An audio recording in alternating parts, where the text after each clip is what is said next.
يقول: الله يرضى عنك يا طالب رضاه، يا أبو بكر يا أب أم المؤمنين، بقلوبنا يشهد على القلب الإله ما قبلك إلا سيد الخلق أجمعين. يوم أهل مكة كلهم صاروا عداه، كذب من أقصى القوم ومن الأقربين، قالوا محمد يدعي فيما حكاه، واستضعفوه وكذبوه المشركين، وانت نصرت نصرة الأخ لاخاه وصدقت والعالم ما هم بمصدقين.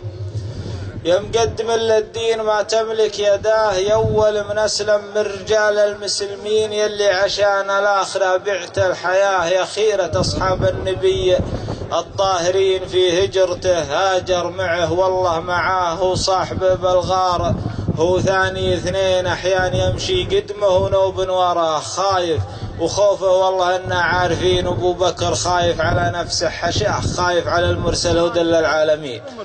على حياة المصطفى قبل الوفاة وقف معه في كل وقت وكل حين، واثناء ما مات المصطفى ربك هداه، في لحظة من هولها يندى الجبين، ثبت عقول الناس قرآن تلاه، والناس من هول المصيبة غافلين. الله يرضى عنه ويضاعف جزاه، ويرضى عن أصحاب النبي والتابعين، ويجعل من شكك بصدقه وبوفاه وسبه وسب الخلفاء الراشدين، ولا تاب عن فعله ولا صحح خطاه، يوم الحشر يحشر مع إبليس.